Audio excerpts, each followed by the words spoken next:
In the 1870s, on Jones Hill in Dorchester, the Daughters of Charity cared for hundreds of infants and unwed mothers within the shelter of St. Mary's Infant Asylum and Lying-in Hospital. The Daughters attended to children who were abused, abandoned, sick.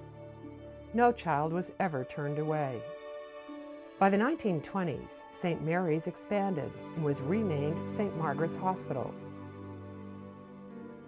Around that time, Mary and John Corcoran moved to Rowell Street in the shadow of St. Margaret's. There they raised 8 children in a 5-room flat. John Corcoran was the eldest son, and when he was old enough to work, he shoveled coal into the hospital boiler. The decades brought John great success as a real estate developer, but he never forgot his roots on Jones Hill. In the early 1990s, a decision was made to relocate St. Margaret's to St. Elizabeth's Medical Center in Brighton. John Corcoran had been on the board of St. Margaret's Hospital for years and saw the value of the care it provided to the community's most vulnerable, women and children. As a real estate developer, he also saw how important the site was to the neighborhood's social and economic health. I think John Corcoran knew before many other people that there was something very special on Jones Hill.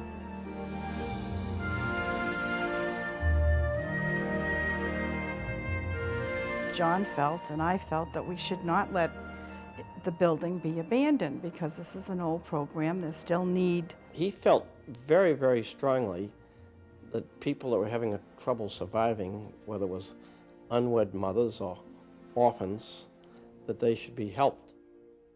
So in July of 1993, a new St. Mary's opened its doors. As we built the programs, pregnant and parenting teens, to homeless families, to children who have suffered severe abuse and neglect, education and training, John Corcoran was voracious in his appetite for understanding all of those populations and asking critical questions of senior staff and wanting to really make sure that the programs were as strong and as viable as any other program in the city of Boston.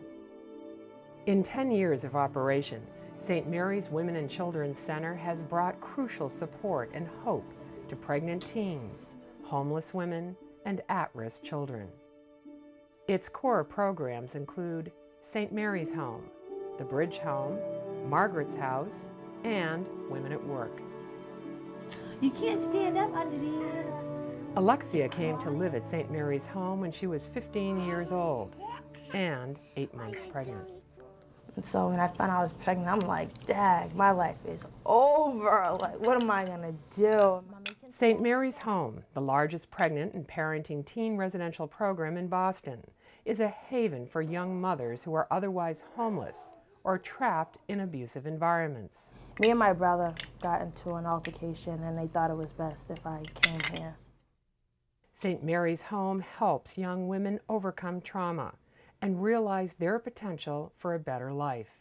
Like here, it's like motivation to get up and do what I have to do to better myself, you know, so my son can have a better future, better than what I had. He's a good kid. Love my son. While teenage mothers learn basic parenting skills, they are also empowered to pursue their educational goals. I go to school downtown Boston, and I really like school now since I've been going there. How are you doing in school?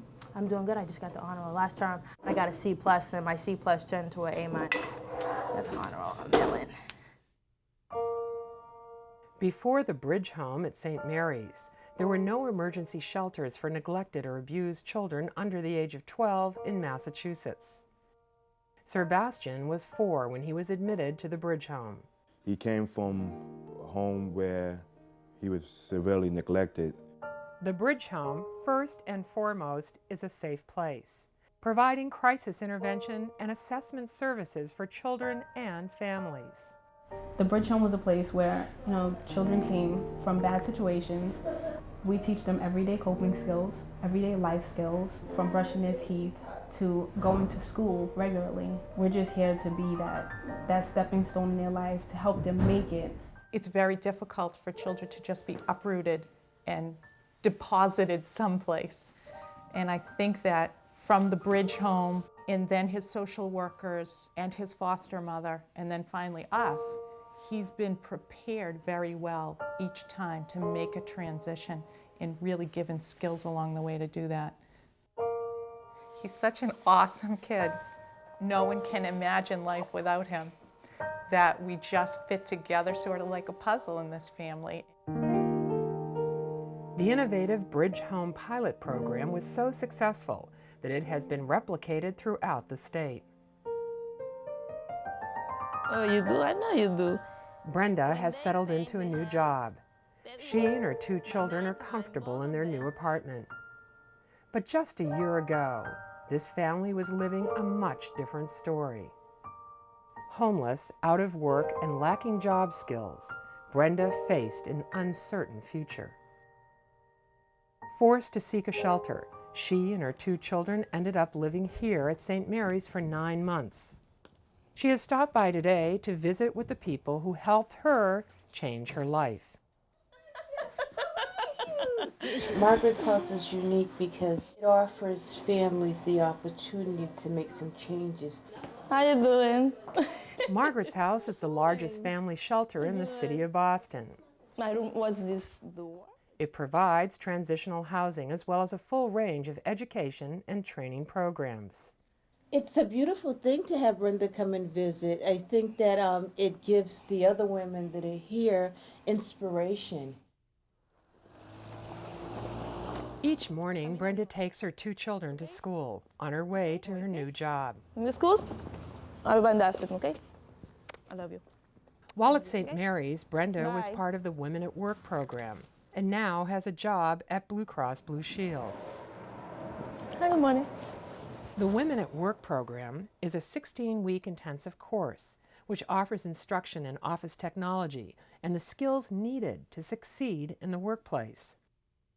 Blue Cross Blue Shield is one of several Women at Work partners, which offers not only job training, but also a working internship.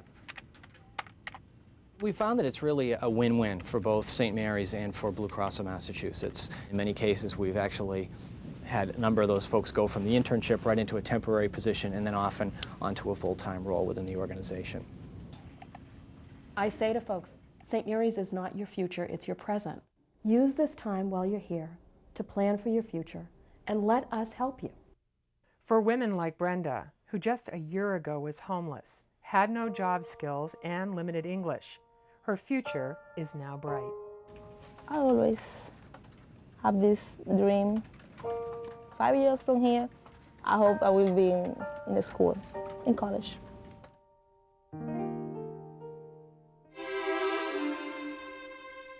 "10 years of accomplishment is written on the faces of those who have passed through St. Mary's Women and Children's Center.